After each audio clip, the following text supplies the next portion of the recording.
Okay sir, अभी मुझे sir से बहुत कुछ सीखने मिला चैंटिंग के बारे में सर। और अभी मुझे सब ये जानना है सर अभी कि आपका एक एक्सपीरियंस रहा है सर। आपने जो मिस्टेक की थी उतना ही मुझे पता है सर अभी बस, कि हमको उससे भी कुछ सीखने मिलेगा सर, प्लीज। कभी कभी ना आपके पास बहुत ज़्यादा ज्ञान होता है और ऐसे कहते कि जैसे कि मैं खुद डॉक्टर हूँ लेकिन मेरी दवाइयाँ मुझ पे काम नहीं करती। तो सीधी सीधी बात है कि मैंने खुद को दिए हुए चैंटिंग भी मुझ पे काम नहीं करता है। ये हमेशा किसी और से आना चाहिए, क्योंकि मैं खुद के एनर्जी से खुद के डिसीज को ठीक नहीं कर सकता। मैं डॉक्टर मेरे पेशेंट को ठीक कर सकता हूँ मेरी एनर्जी से। तो मुझे भी किसी डॉक्टर की जरूरत होती है और मुझे भी किसी आध्यात्मिक व्यक्ति की जरूरत होती है। तो ये इसका सबसे बड़ा ड्रॉबैक है और ये ड्रॉबैक हुआ था कोविड-19 के टाइम पे, फर्स्ट वेव थी। ये एक्सपीरियंस जरूर शेयर करना चाहूँगा आपके साथ। फर्स्ट वेव में मेरा कोविड पॉजिटिव आ चुका था, मुझे फीवर था। उस समय जब तक कोविड पॉजिटिव का रिजल्ट नहीं था आपको हॉस्पिटल में आपको एडमिशन नहीं मिलता था। एंड काफ़ी दिक्कत मुझे एक हॉस्पिटल में एडमिशन मिला था और मेरे साथ मेरी पूरी फैमिली कोविड पॉजिटिव थी। वो लोग माइल्ड थे, मेरा लंग्स अफेक्टेड था। एंड मैंने सोचा कि इनको यहाँ रख के जाने से बेटर है हम हॉस्पिटल में चलते, एक साथ रहते। और उसमें मेरा जो बेटा था वो अभी 10 महीने का था और इस कंडीशन में हम कोविड में थे और मैंने 9 ग्रहों के 9 मंत्र चैंट करना शुरू भी कर दिया था।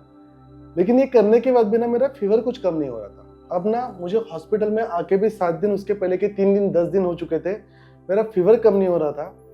खांसी बढ़ रही थी, बहुत ज़्यादा बलगम कफ निकल रहा था और एक कंडीशन ना ऐसी आ गई थी ना मोहित जी कि मैं यूरिन पास करने की भी ताकत नहीं रख पा रहा था।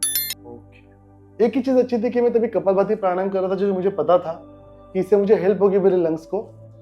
कपालभाति प्राणायाम करने के बाद ना मेरा जो ऑक्सीजन लेवल नीचे आ गया था 94, वो तुरंत 98 आ गया था 1 स्ट्रोक में। एंड चैंटिंग भी कर रहा था लेकिन उसका कुछ बहुत लाभ हो रहा था ऐसा मुझे नहीं लग रहा था। मैंने महामृत्युंजय मंत्र भी शुरू कर दिए जो कि मैंने बाकी के पेशेंट को बताया, वहां के उनको रिजल्ट मिल रहे थे लेकिन मुझे नहीं मिल रहा था। एक ही मिस्टेक हुई थी कि मैं खुद का वैद्य बन चुका था। और अब 7वें दिन ये कंडीशन आ गई कि मैंने जाके देखा कि मैं यूरिन पास करने की ताकत भी नहीं रख रहा हूँ, मुझे खांसने की भी ताकत है। मैं समझ रहा था कि अब ना लाइफ खत्म हो रही है। फैमिली को रोज सामने देख रहा था, एक ही वार्ड में थे हम लोग, एक स्पेशल वार्ड हमारे लिए थे, 5 बेड थे तो 5 फैमिली मेंबर वहां पे थे। मुझे आज भी याद है कि मेरा इंश्योरेंस का रिन्यूअल था तो मैंने ताबड़तोड़ पेमेंट ट्रांसफर कर दिया कि अब मेरी फैमिली सिक्योर्ड है। बहुत डिफिकल्ट समय था वो। मैं नहीं जानता था कि मुझे क्या करना है। मैंने काफ़ी परेशान होकर मैसूर के जो अम्मा भोगा ने उन्हें कॉल किया था कि अम्मा जी मुझे लग रहा है कि सब खत्म हो रहा है। मैं बहुत कुछ करना चाहता था इस ज़िंदगी में, मेरे लोगों के लिए, इस देश के लिए, जो मैं आज भी करना चाहता हूँ। नालंदा यूनिवर्सिटी बनाना, आयुर्वेद को प्रमोट करना, और ये खत्म हो रहा है। हौसला टूट रहा था। और अम्मा बाबा ने जो डांटा है मुझे उस दिन, इतना डांटा है कि बेटा तूने सोचा भी कैसे, अम्मा के होते तूने सोचा भी कैसे, बात भी की कैसे। अम्मा जी तकलीफ हो रही है क्योंकि तो खुद की ट्रीटमेंट खुद कर रहा है, भूल गया कि अम्मा भी बैठी है।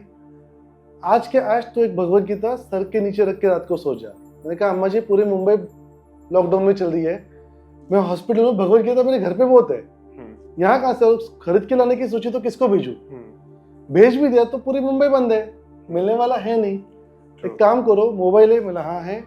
पीडीएफ डाउनलोड करो, सर के नीचे रख के सो जाओ। मैंने कहा जैसे आप उचित समझो। तो मैंने विश्वास रख के वैसे किया भी। तो एक बंदा वहां पे आया करता था, उसको मैंने कहा कि मैं गाड़ी लेके गया था वहां।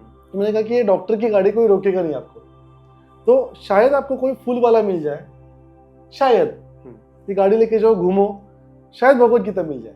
वो लड़का पड़ा हुआ नहीं था, हॉस्पिटल का कर्मचारी, उसको बाहर जाना अलाउड था। तो वैसा हुआ, वो मेरी गाड़ी लेके घूमा और एक जगह से उसने वीडियो कॉल किया कि उसको पढ़ाई लिखाई नहीं आती थी। उसने कहा कि सर ये है क्या वो, और वो भगवत गीता थी। मैं कहाँ मिली? एक फूल का दुकान था, उसके पास दूध की भी बिक्री होती थी, तो वहां पे मिला।